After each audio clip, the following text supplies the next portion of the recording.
إن الدين عند الله الإسلام.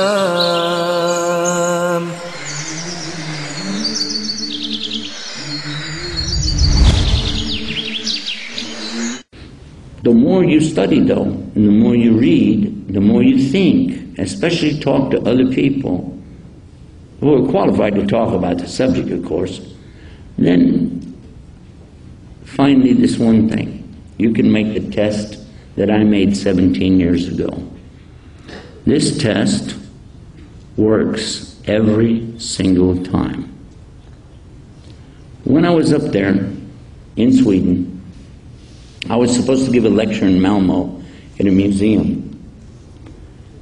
And when I got there, they found out I was a Muslim. And they didn't want me to give a speech. So they used a real corny excuse. They said, "Do you know Swedish?" I said, "No." They said, "Well, we have to have somebody Swedish to give the speech." Because, you know, not very many people know English. And so we have one of our professors right here, and he has his speech prepared, so he's going to give the speech. So, okay. And the speech is about women in Islam.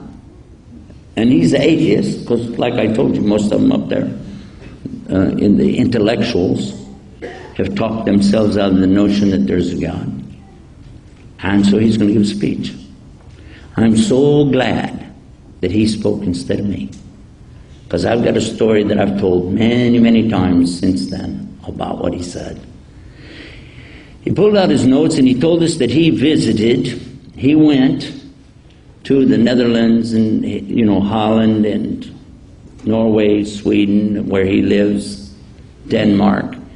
And everywhere he went, he was trying to find women who converted to Islam. This is what he wanted to do. He wanted to talk to women who converted to Islam. And he wants to interview them and find out, why did you do it? What motivated you? So he knew the languages of each place, and he asked them in their language. He's asking these women. He said the ones that would talk to me, some would not talk to him. Well, that makes sense. And he asked each one, and even suggested, is it because, you know, you met a Muslim guy or something, and, you know, he made you learn it, or, you know, and then you had to do it, or forced you, or, you know. Why would any woman want to become a Muslim? Especially when she's living in such a great socialist state with everything going for her. She could have a career, she can go out and do what she wants. And in some of those countries, she can remove more clothes than you can imagine. And here she is, now she wants to get all covered up. What's that all about? And look what he said. Wallahi, he said it. He said, I asked each one of them, and he's telling you a lot of women they interviewed. He said every single one in her language said the exact same words. Because Allah guided me. He repeated it. He said every single one of them said, because Allah guided me. And then he said another thing was even more amazing.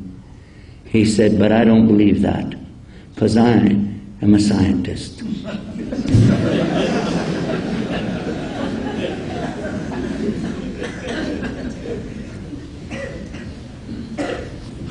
I guess my dictionary is wrong, because my dictionary tells me a scientist is one who seeks out evidence, testable evidence, and makes conclusions based on their findings, and it says this must be but in 100% of all of the cases, in all of the countries, in all of the languages, in all of the women, he got exactly the same words, and of course, he didn't believe it. Why? Well, there's no God. So, the women must all be wrong.